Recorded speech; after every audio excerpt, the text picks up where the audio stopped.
we'll start with a small conversation, and I'm encouraging you to have as many questions as possible. I will repeat the questions as we are trying to record this, and I will repeat the questions so the microphones get them. But I think we will hear each other. So, is it your first time in Romania? Yeah, first time. And how do you like Lake Como from AliExpress? A beautiful, really beautiful location and beautiful people. So we are very happy that you invite us, and we'll enjoy really much the camp.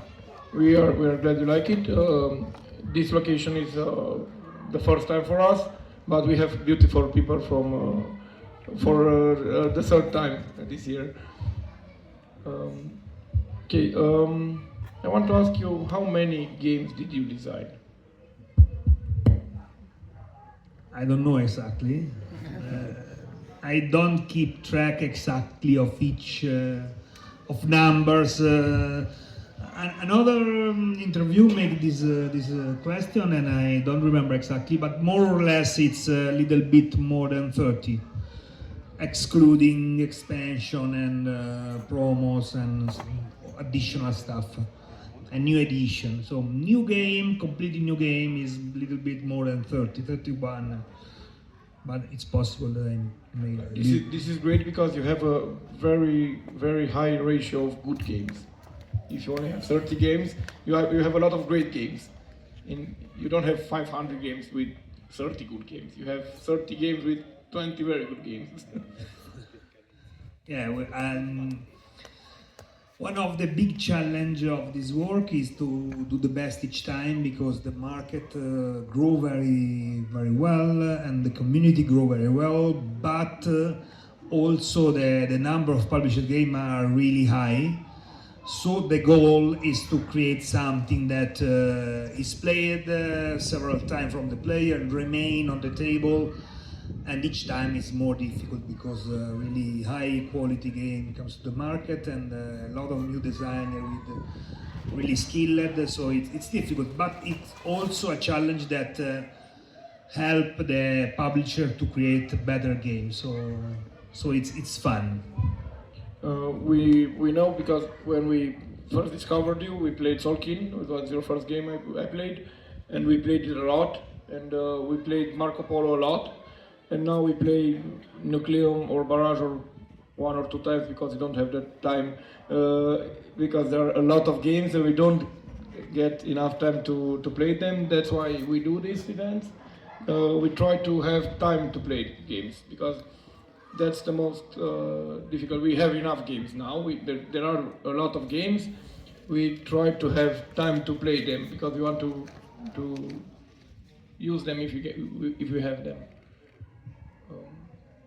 How do you, you're from Italy, if someone doesn't know, how's the events, how are the events, board gaming events in Italy? You have Luca, I think it's the biggest.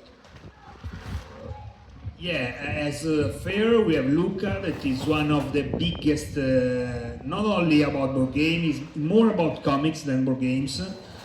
But it's one of the second biggest event about comics and board games in the world. And it's a lot of people, a lot of fun, but for my taste, little bit too little the space for the board game. Because you go to Lucca for see the city, because it's a really strange convention, because it's not in a fair, it's into the city. So you are into a medieval cities where people are all with costume, and so it's like a carnival. It's really fun.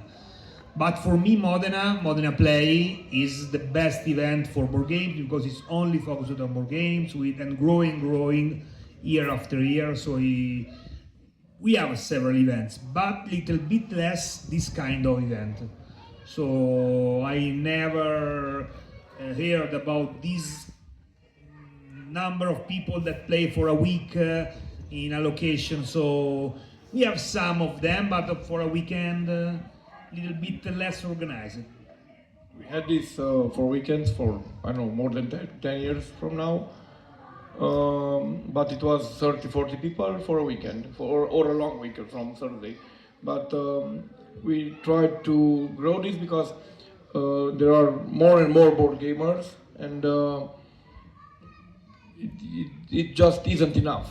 3 days are not enough to play all the games. And when we did this, we brought our shelves, we bought the lights on the terrace are from us, and you don't want to carry everything for 2 days or 3 days. For a week, it's worth the effort. Okay, if you have questions, What's the game you're most proud of? What's the game you're most proud of? I'm gonna repeat the questions so we have them all recorded. Proud of? It's a difficult game because probably Lorenzo il Magnifico because it's related to the situation. It's a game I like a lot from the game I worked on, but it's also the first game I developed for Cranio, and I take some risk developing this game. Cranio never published an heavy Euro game before, so I have a lot of fear around this title.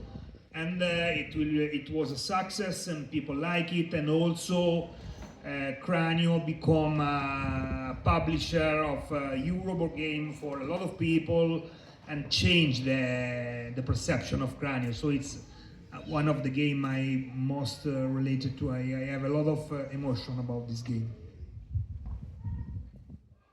What was your first board game design and what was about? Your first board game? Yes. Published? Yes. My first published board game is Frutti di Mare, that is sea fruit, and it's a small card game for children. It won a prize that is as a juror, the children from 6 to 8 year juror, and it's one of the things that happen. I designed this game in a couple of weeks, I think, and bring it to an event of designer. And I have another game where I'm a lot of proud of. It's a Catan style game with a card and attack, and it's not well received. And then I bring this small game that I do it, and all the people like it, so I participate to a contest, and it became in the top 10 and the best card game in the event. And then publisher published it, and it's quite a lot, so it's more than 10,000 copies. And also it republished by Cranio in another version. So it's super simple, super easy, few choice, but it's my first publishable game. And I don't think we have it yet. The most challenging game. The most challenging game. Probably Barrage, because the complexity of the mechanics of the water is really high challenge, and also I don't have the experience I have now. Every time I sit down starting a new project, for me it's a challenge. I don't have the perception that, okay, it's easy to me, do another good game. Each time I have the fear to choose the wrong path, to do the wrong choice. But now we have a little bit more experience than when I start to work on Barrage. That we worked for 3 years. So 3 years before the publishing the game is many years ago. And but it's a challenge that we fight well, and at the end we are satisfied about the final results. Do you know which of your games is the best-selling one? Absolutely, so far. And about the design, my own, so far, Tzol'kin. Tzol'kin is the bestseller, and probably second one is Barrage. And Tzol'kin will have a new edition? We'll have a new edition, but will be followed by Daniele. because we during the years we split the work together. And I follow the future of Marco Polo, and Daniele will follow the future of Tzol'kin. So Daniele will follow everything, so I don't know nothing about the new edition. So you mentioned that you designed around 30 board games. How do you manage to work on multiple games at the same time during these years? And connected to that, how do you how do you manage to what is the good period that you think is necessary to make the game to send it to the publisher? So first question, how do you manage, how many games do you work on at a time during these years? And second question, when do you feel it's a good time to send it to the designer, after how long? The publisher, yes. Okay. Thanks. The first one is easy, with a lot of confusion in my head, because I like a lot that our hobby grows a lot during the years. I started to love board games 20 years ago, 25 when I was very young, and I see the growth of the board game, and now it's possible to be a designer as full-time work, but not easy, because it's still a niche. So if you are a good singer, a pop singer, you earn so much money than if you are a good board game designer. So to live, you need to publish a lot, or to publish a success like Carcassonne or Azul, or publish many games that sell quite a lot. So I work in more or less 15 projects at the same time. Not all the game at the same stage. So some games are near the end, so I follow the final stage, the final tuning. Some at very early stage of design, so we don't test yet. And usually I follow one or at most two heavy games at the same time.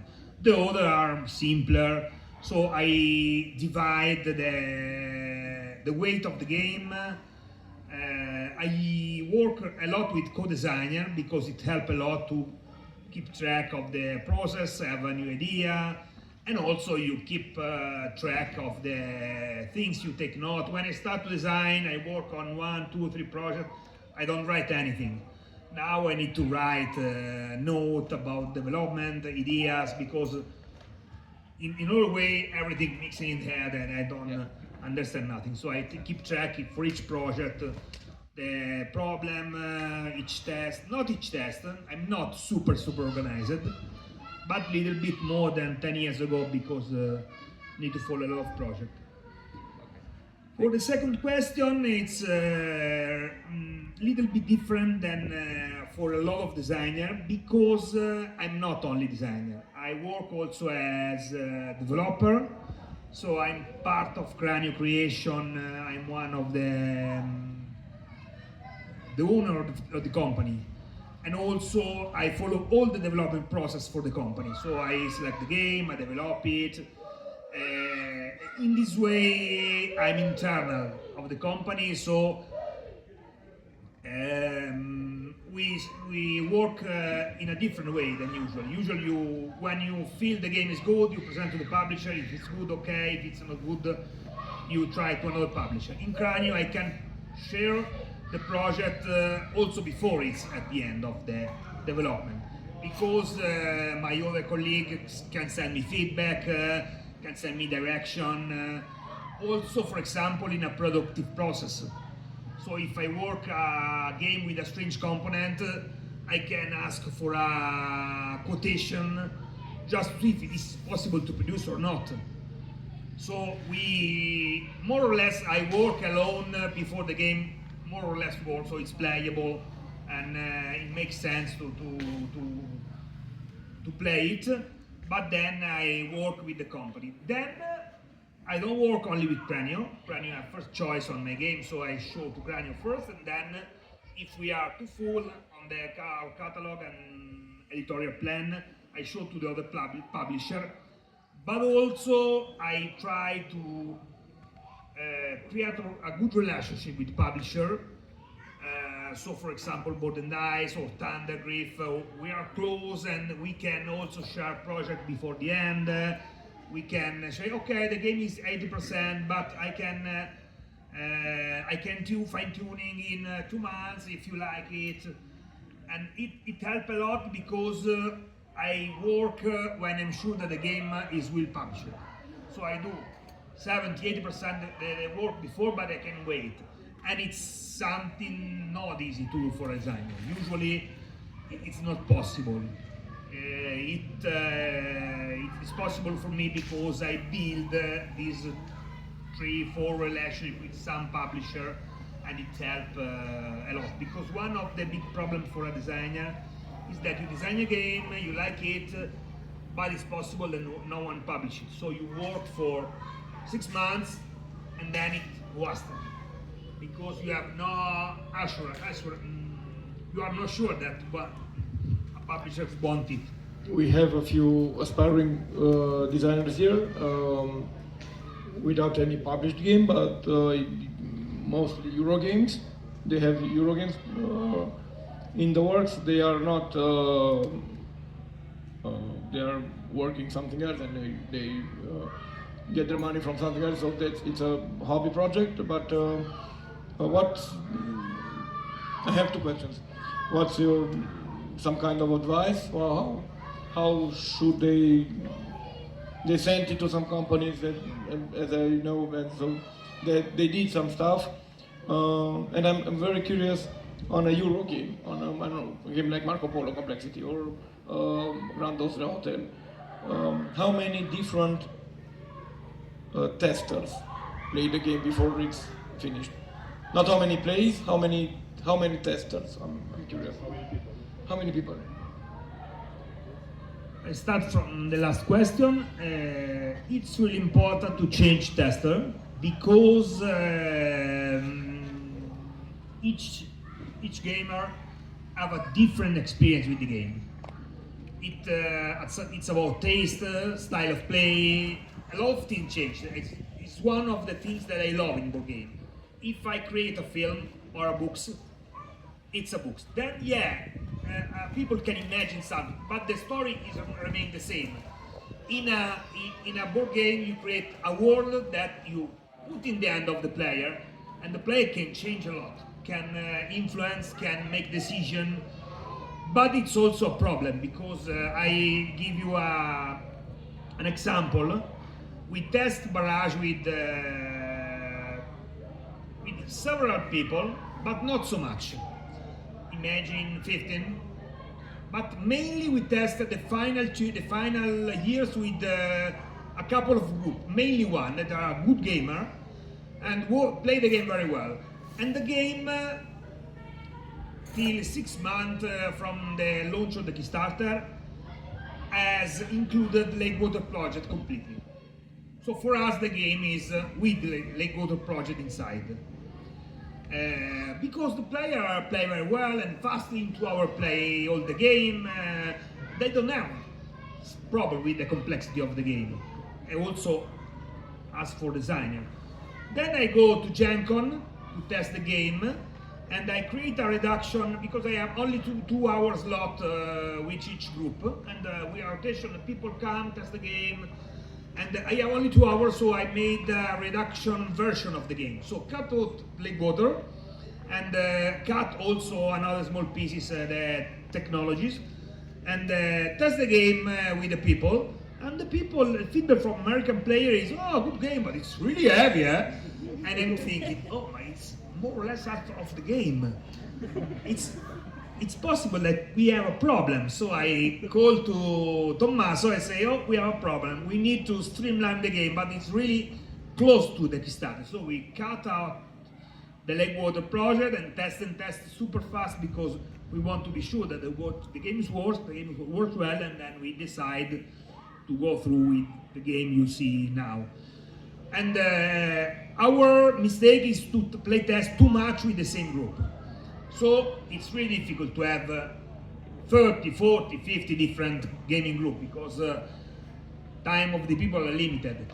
But having 5, 6, 10 or 10 beta different group is really precious because give you different feedback and also different perspective to play the game, and it's really important.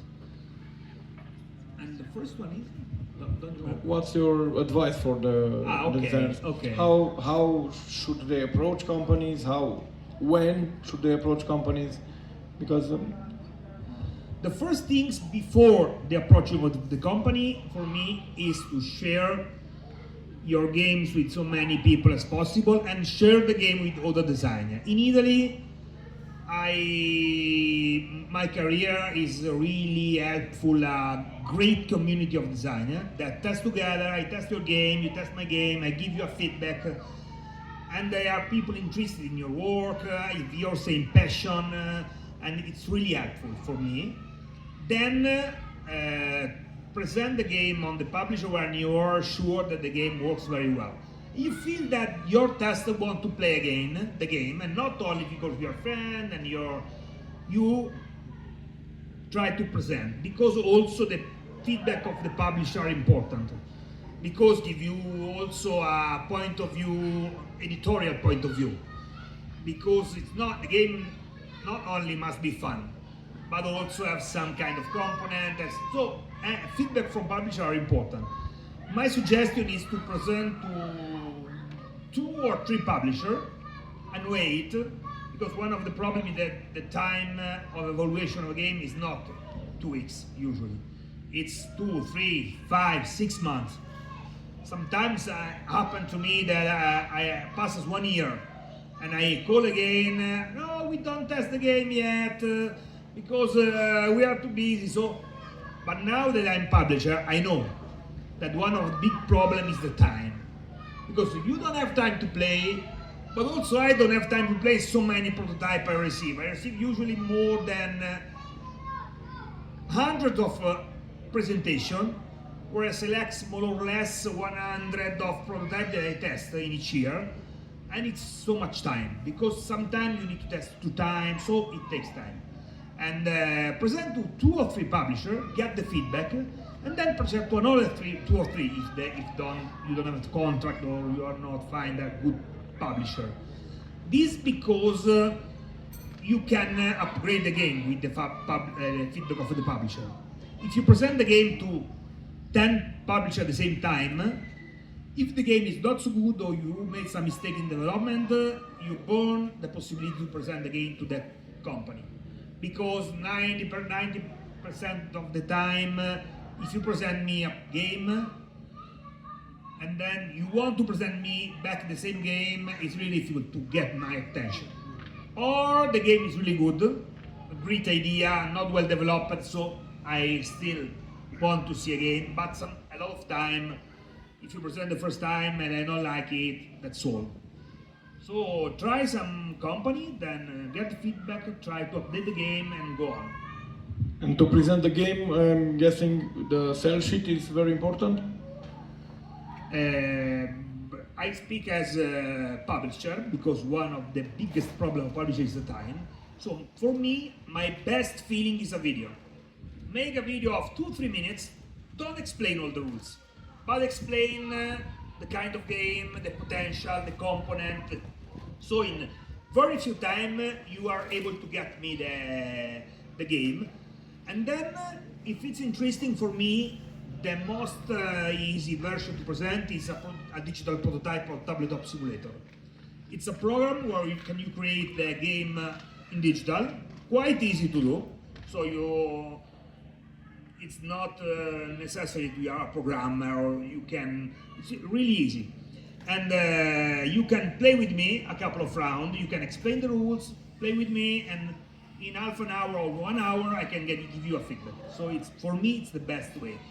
But depend to publisher to publisher. I realized that after the COVID, also big publisher or old publisher use the digital for presentation, Google Meet, Tabletop Simulator, but not all the publishers like to have a digital presentation. Some of them want to meet you at the fair, so depend on the publisher. But increase the possibility to present online a game in an easy way with few time, it's important for a publisher. Do you use Tabletop Simulator to test your own games? I start with COVID, in COVID time, because it's necessary, and then I spend thousands of hours on TTS because, especially in the early stage of the game, it's super fast to create a prototype. So when in the first part of the development, a lot of time you create something, destroy everything, and create again, destroy everything, create again. If you have to cut the card, cut the token, and create the board, print, it's you spend some money, but you spend a lot of time. On TTS, it's super fast.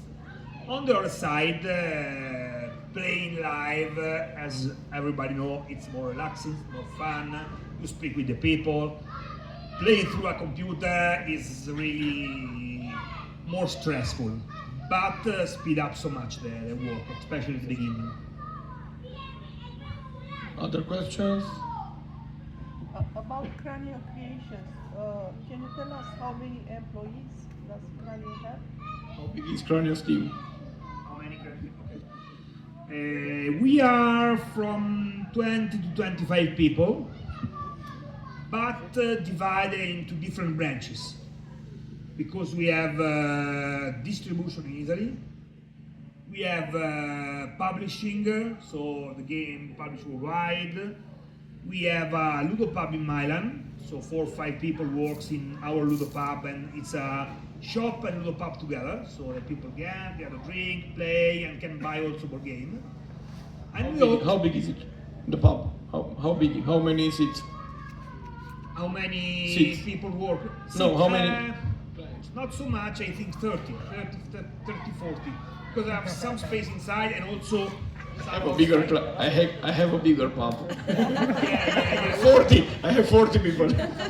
We start with a small location because in Milan the rent for is very high, and we never do this kind of things before. So we start with the small things, but we start to work on a franchising because the pub is going very well in Milan. And also some people ask, oh, can I open the pub with your graphics? So we are working probably for the next year. We open some other point because it's really synergic for us. For example, we can have a prototype evening, and I can test the prototype. Usually I go to Milan very rare, 2-3 times each year. But I can send the prototype to my colleague, they test the game, get the feedback, and the people are happy to play test the prototype, so it's really synergic. And then we have also a small digital department with 2-3 people that make the board game arena implementation, digital implementation, and work also with service to the company that want to publish a game for a company, something like that. And more or less we are 25 near. When you designed Marco Polo, I would like to know when the variable player power came in the mix. I'm interested when do you add the variable player power in your designs? At the beginning of the development or towards the end of the development? The variable player powers in Marco Polo. Okay. Did you get them from the start of the game development or on somewhere on the road? In the last year, I developed the game more or less to the end. So if you see Darwin, Nucleum, Barrage, it's exactly the game I sent to the publisher. In Marco Polo is my best experience with a publisher that developed my game.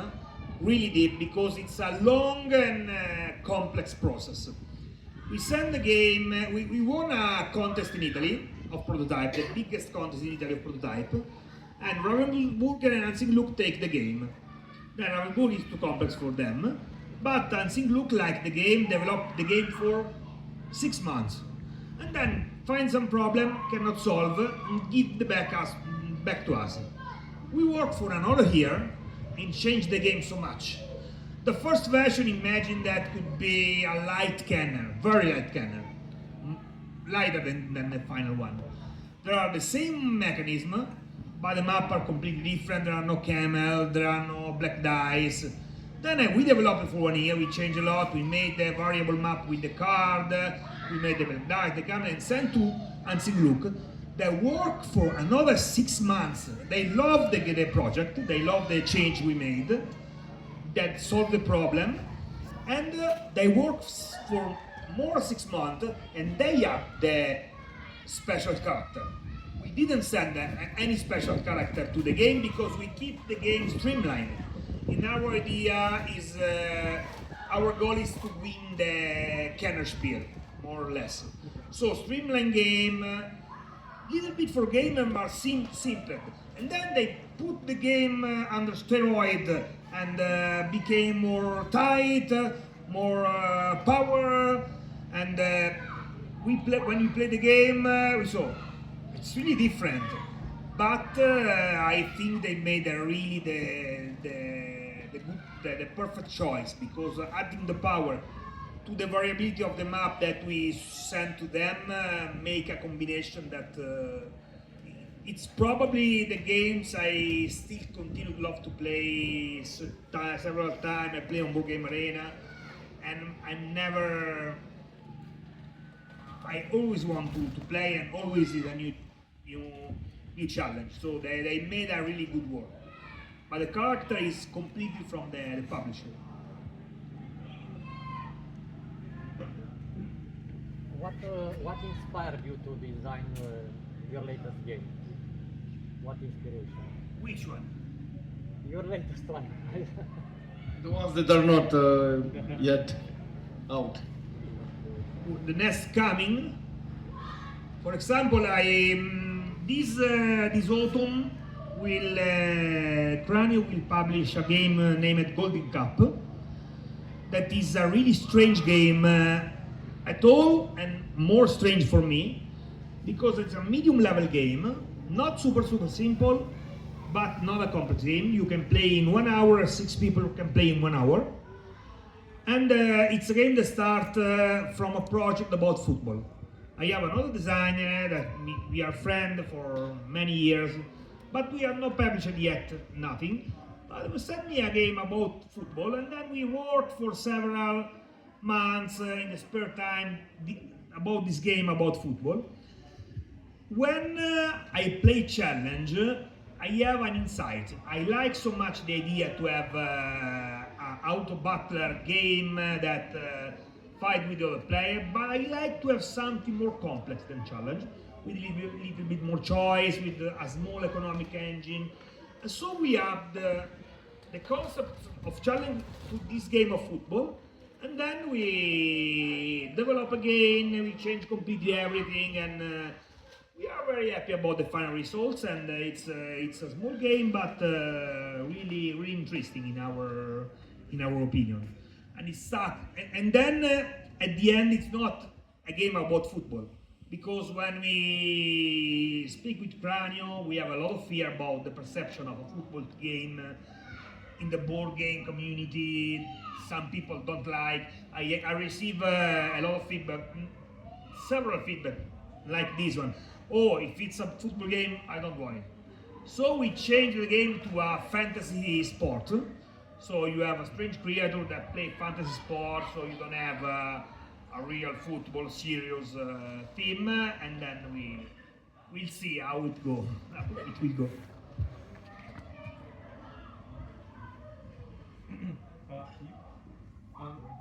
In these complex games that you produce or you design, there's always the possibility that some unforeseen scenario will come up during the game that is not in the rules, or the people will not understand how to solve some situations in these complex games. You as a designer or you as a publisher, how do you cope with these? Which are you meaning with scenarios? Some situation that some situation which is not described in the unclear rules, rule, they don't know or how to handle. What do we do in this situation? The player don't find it in the rule book, they don't know how to handle it. How do you cope with this? there is always the fuck. So now the big problem is that a complex game is how much is complex the game and how much is the element that the game manages. So, for example, it's more easy to predict the situation that creates Barrage than the situation that creates Rats of Vista. Because Rats of Vista has 108 different unique cards, and testing exactly all the combination of all the cards is impossible. So sometimes always happen that sometimes came up. The first is to test a lot the game, made some prediction with the mathematics. I have an Excel file where I make the prediction also without playing. But then something can happen also, especially if you publish expansion, then add complexity and more interaction between the elements. Then you can clarify some strange situation. Another important thing is that the situation don't break the game. If there is something little bit unclear, you can make a fuck or clarify later. But it's a specific combination. Make a player win always. It's a problem that happened a little bit for Tzol'kin. We are not so much experienced, and if you follow one of the strategy, it's really probably that you win. But for the other game, we more or less found a way to avoid this dominant strategy or something like that. But I'm working on a card game, so like Etherstone that came out on Kickstarter last year, and we have a couple of two more. And then when you have 100 or more different cards with different combinations, it's really difficult to have exactly all the combinations. And it's one of the parts I like. We test during the Kickstarter in live, and Pierpaolo is part of the publisher, create a combo that I've never seen before. And it's a super combo, and it's wow to me that after 100 tests at this game, the game has something to show to me, something new, and for me it's really amazing. Then can create some problems. So, but at the moment I think it's not a big problem. Usually, how much from the first prototype of a game actually ends up in the published version? How much different version of the prototype? From the first version, from the prototype, how much of it remains till the end of the game, till the published product? It's completely different from game to game. As I said, this game about the Golden Cup start with a game that has 0% to the final one. Because we start this game about soccer, then we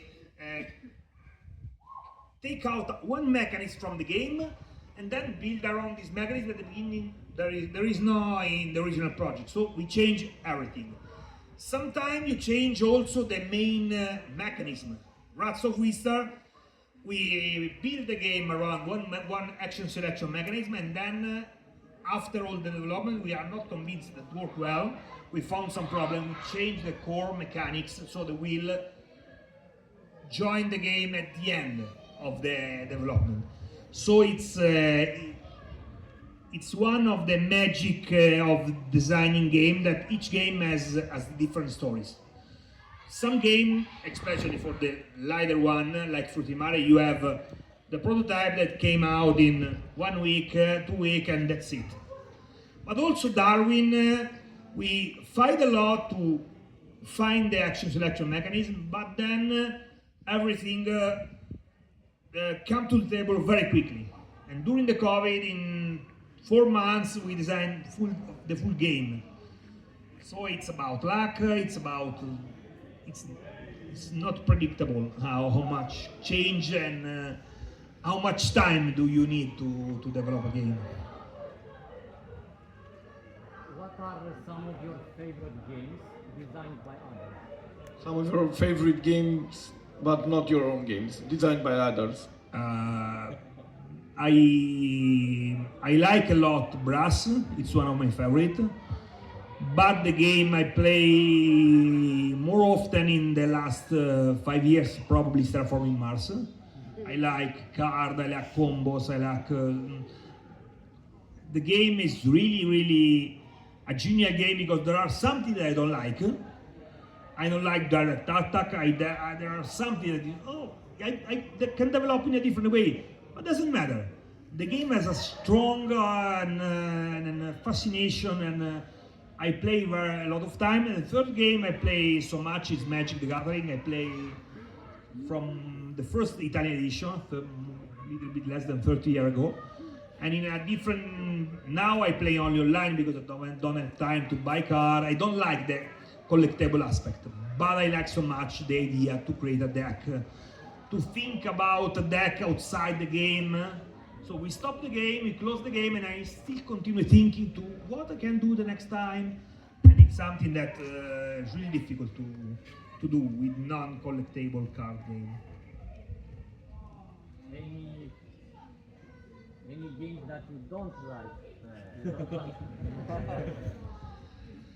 I play more or less a lot of things, and I'm open also to family. I like so much, but I prefer game where you have to think, to plan.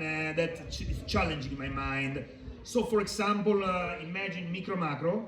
It's a beautiful idea. When I saw it's a genius idea. I want to do it, but I don't like so much to play. I play with my daughter that like it, but it's something that we can play if we have nothing to do. But I prefer for a family a game of Splendor or Azul or this kind of game. Also real-time game, so Trotro Burrito, this kind of game. That's super party, super chaotic. Yeah, I can play because I like so much. People have fun, people play the game. But if I can choose, if I have the choice, I turn in another direction. But you saw that we have the big Micro Macro there. and the giant Trotro Burrito. I saw both, and I keep a distance. What do you think which is easier to design a very difficult game with lots of rules and possibilities inside, or design something that is very clear, very few rules, but still boring as it is? What is easier to design? A simple card game or something, or a simple game with straightforward everything, or a very difficult one? Because in a difficult game you can leave some difficult stuff there. In my opinion, is really different from designer to designer. For me, it's more difficult to design a simple game because I design a simple game, but my most successful game is a heavy one. So I feel that my perception on a little bit more heavy is better than on the easy one. Because also the kind of difficulty you fight with is really different. On the heavy game you need time, a lot of different solutions, a lot of different mechanics combined, and you have a real good overall vision of the game, and you need to balance, you need to have a good know of the maths, but the simple way is that you start and you are experienced, you reach the end. With a simple game, you need to have a good idea. If you don't have a really good innovative idea, you can develop it for 10 years and the game is also a bad game and it's difficult to publish. So it's really different. It's really different. It's one about creativity and insight. The other is about control and vision, and it's more like an artisan and an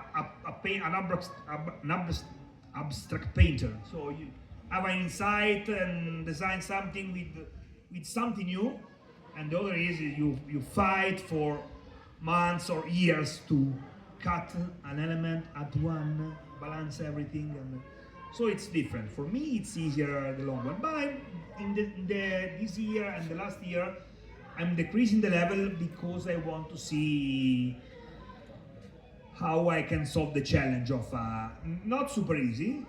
So I'm staying the medium level, so probably in Kenner level, but try to do a different challenge to see if the people like it, and I'm able to do a successful game playable in 1 hour and not in 2 or 3. Because of this number of a lot of new games that get published, do you feel like a pressure to design this kind of medium or family style games rather than a heavy game? Do you think that there's a pressure in the market for this? The pressure of the market is to publish a lot, because it's a diabolic circular, because a lot of people publish game, a lot of people design game, a lot of game come in the market, so it's more difficult to sell good with a game. So if you make the best game in the year, you sell a lot. But also good game have low selling. You sell for the first year, sometime a little bit for the second one, and that's all. This forces the publisher to publish more games. If each game sells low, to stay alive the company, I need to publish not 3, 6, 8. And this came more game to the market, and it's again and again and again. From my side, I have more pressure to publish heavy game, because it's the game that have most success, and a lot of publishers ask. When I start, no one asks, and you try, oh, can you see the game? Now I have several publishers that ask for a heavy game one, not a family. You want a heavy game, but I'm able to design 1, 1.5, 2 games each year, not so much. So I have this kind of pressure, but doesn't matter. I try to do what I like, because if you don't, for me, don't know for all the designer, if you don't have emotion when you design, it's really difficult to do a good job, because it's also a game about emotion. It's not only something that you can do without emotion, without passion. So you need to find motivation, to have a new idea, to create something new. Go ahead. Studies show that players play new games only once or twice, but they all demand replayability. And the same with publishers. Most feedback that I got from publishers from my games is to add more replayability. Do you think replayability is a priority in game design? And if yes, how do you add replayability? At the moment, is really a priority, because players ask for replayability. But I think it's about a perception of replayability. So also, if you play one time, you want to have the feeling that you can play several times more. If you play a game one time and that's all for you, it's a really bad emotion for you. If you find a world that you can explore, then you don't have time to explore. So you play only one time, but you feel that the game can be explored. The next year I can explore. It's a good emotion that people want, and I can understand this kind of emotion. So also, if I buy a campaign game that takes me 100 hours and I play 10 hours, I have more something to do, more something to see. And this also in other media. You imagine also that TV series are more important now than films. And also, sometimes you watch the first season, and that's all because I don't have time. But you have more season to see, more time to explore. So this feeling is everywhere around us, and it's important to give to the player this feeling. Then how to do it depend on the game. Sometimes in simple game, for example, you have the scenarios. You have the crew, that is a super simple game, but different level, different rules to add. The legacy games is simple game that does something new each time you play. So in simple game there are several ways to add exploration of the game. Well, then one possibility is to add a deep. That is not easy to do, but some really good game do it. So for example, I love Splendor. And you play game after game, and there is the sales that you can play a different way between the other player. In every game, you can play different strategies. So you can you play the game for the first time. I played Newton this morning, and it's a kind of game where you play for the first time. More or less, you ignore half of the game. So you can focus on 2-3 things, and you have 2-3 things that you cannot explore. But the second time, it's something new for you. Okay, the last game I don't move on the map. Now I move on the map and do something different. So it's feel that the game can be explored game after game.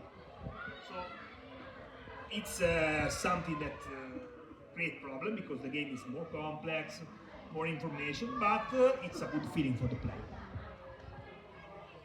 So connecting to this question about, let's say, possibly the pressure of replayability, it brings to mind the fact that when a Kickstarter campaign is created to launch a game, there is this perception in the audience who could buy it that they want specific things.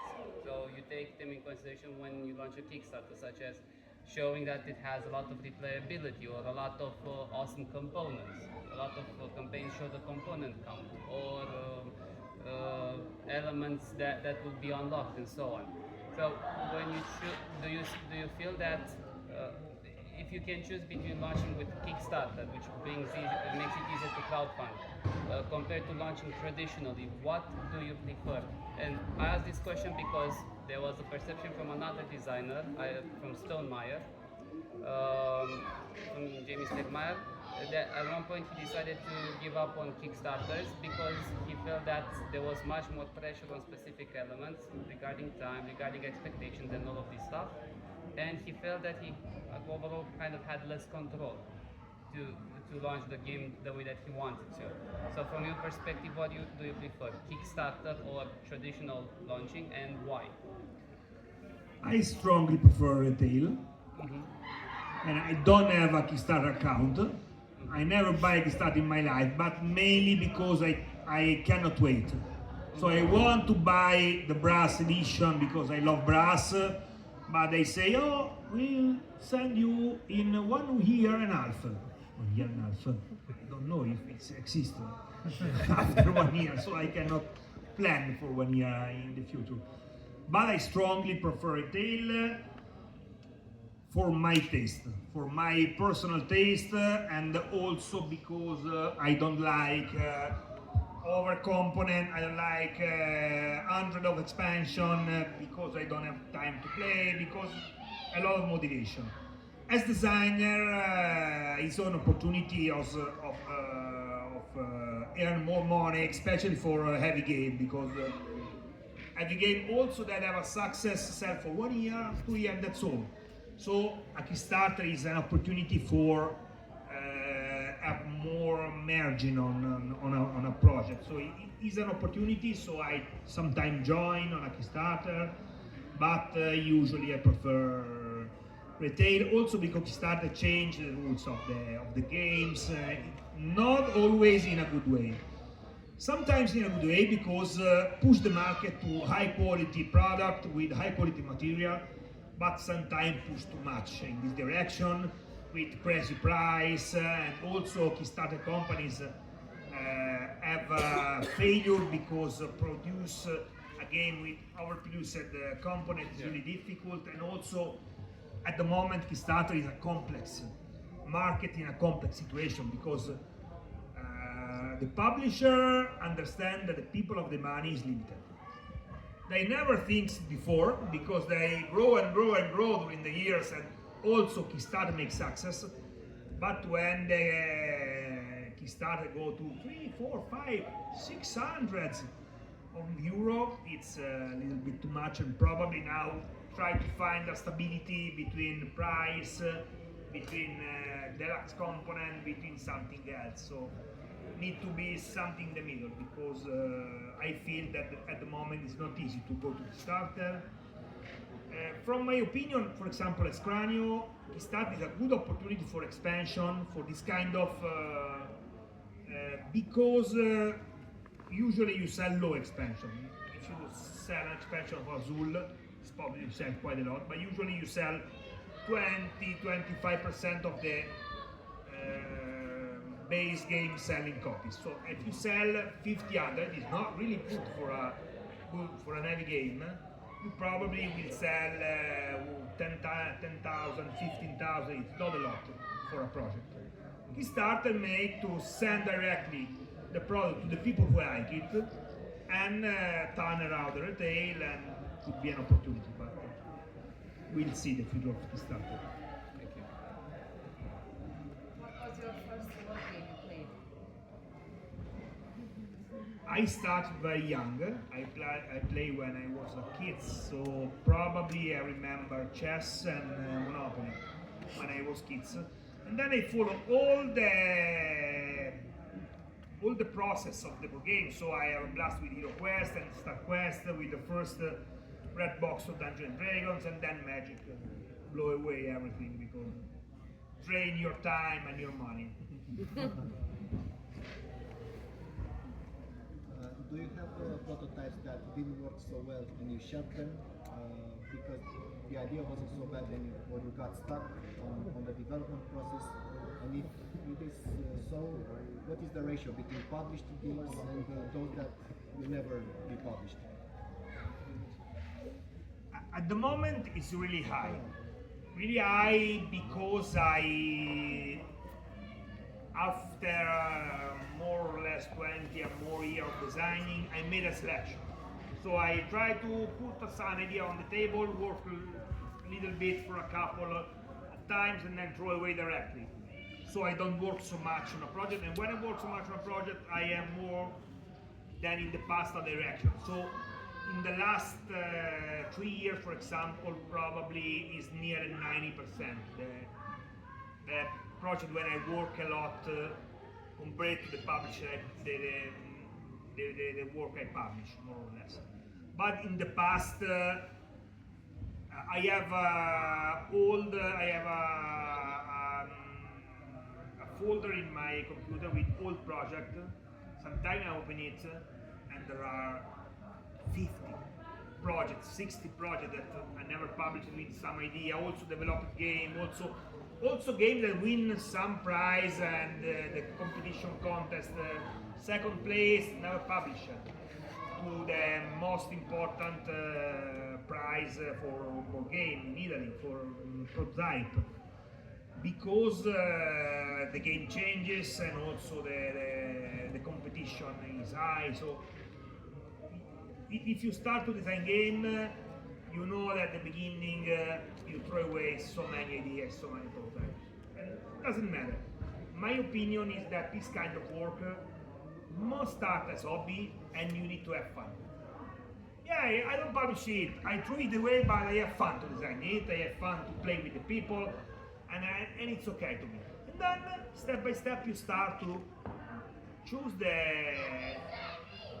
right direction, and then you find the first publisher, and then step by step. Or it's possible that you can go with the first project and it's a big success. Sometimes happens, but it's rare. Okay, so we only have 3 more questions. So I see 2. Okay, go ahead. Go. When you feel stuck on a project, how do you deal with it? How do you? We deal with the situation by getting stuck on a project. You When feel you start on the project, how do you start on a project? no. Stop. Stuck. If you get stuck. Yeah, stuck. Writer's block. If I'm stuck on a project, I have 2 solutions. The first one is throw away the project, that's all, finish, and try a new one, because there are too many new ideas, too many possibilities to spend time to a bad project. But the second time is to leave in a box, and then throw it, take it away. I do it with a prototype that I designed 20 years ago, more or less. I sent to a contest that I don't send. I sent to a publisher, I rejected, but only one. And after 20 years, I came back from the board. I worked for 1 week. I test it, and I say, no, it's so bad. It's really so bad. So throw away another time. But sometimes you can get back. Probably 20 years is too much. But sometimes you stop the project for a while, and then you come back and you have new ideas, you have new. Another way is to join another co-designer to the project. And so you work alone or for a long time, you stop. You like this project, you find something interesting, and then new idea came into the game. So about working with a co-designer, how do you organize yourselves, and also do you plan on making another game with Daniele Tascini in the future? Something on the horizon? But mainly I'm interested in how do you organize your work and how do you split your work, because I'm currently trying this myself. Usually a lot of projects start with, not a lot, but some projects start with a designer that send me the game as Cranio. So show me a game, but if it's a good game, I sign the contract, that's all. So I work only as developer. But sometimes I find a good idea, but I say, this idea is really good, but the other things for me is not enough strong. You like to start with the idea, so we start with the idea and start to work together. With some designer that I like to work with, or we are a good relationship, or we are a good communication, we fix 1 meeting a week each week. So we have on Monday from 10 to 11, and then we work on a project. If the game will be successful, we pass to another one. So one by one, we each designer, and I have 3-4 different designers we are working with 1 week. Then if the game is really important, we can upgrade the meeting with 2-3 times each week. But with Daniele, who never knows, but it's really difficult because we are really different people, we have different behavior and different style of design, and we find a lot of complexity to work together in the past. And we do good game, but a lot of time we do good game separating the work between us. So for example, Tzol'kin, Daniele lead all the development, and I put the core idea and then join all the other things. Marco Polo, on the other hand, I lead a little bit more than Daniele the process. Consigliere 4, I lead all the process. Daniele made a small addition to the testing and developing. So more or less we split the work. We never work completely together on a project because it's not easy to find a way to have a good relationship with co-designer, because it's about taste, communication, a lot of things. When you design a game, it's like a child. You see growing, and it's not easy to do it two different people or 3, and you need to find the right people with you create a good communication relationship. Okay, so last question. You publish many games and you design many games. Is there a game that you regret designing or publishing, or is there a game that you already designed and published and you don't like it anymore after 20 or 5 or how many years? You say, I wish I would. That's a black sheep in my repertoire. More than one. More than one. Especially at the beginning, I published, for example, a party game for families that is Monster Tower. That is a really nice idea. So the idea is really innovative, really strange, but the development is not so much perfect, and also the publishing is one of the first games. Cranio is really young, and also I developed in a bad way, so I'm not proud of the final result. I don't want to play so much. Then there are some games that make some success. So for example, Pick It Up, that is the small version of Soquadro. Soquadro has only one edition in the world in Italy, but in Italy sold more than 60,000 copies. So it's probably the second most my best-selling game. But my daughter liked it a lot. But if you say play to Soquadro, We have an event with Pick It Up.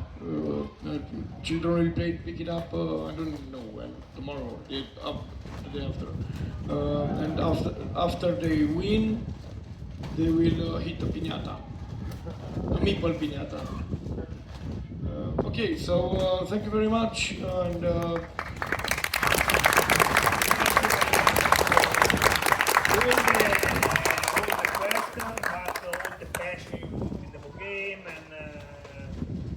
very happy to see all the people that share this passion and play together. And, thank you to be here. And don't forget, tomorrow at 11 you can play some other products with Simone. We have two prototypes. If you like to play, we have space to test together and play together. Thank you very much again.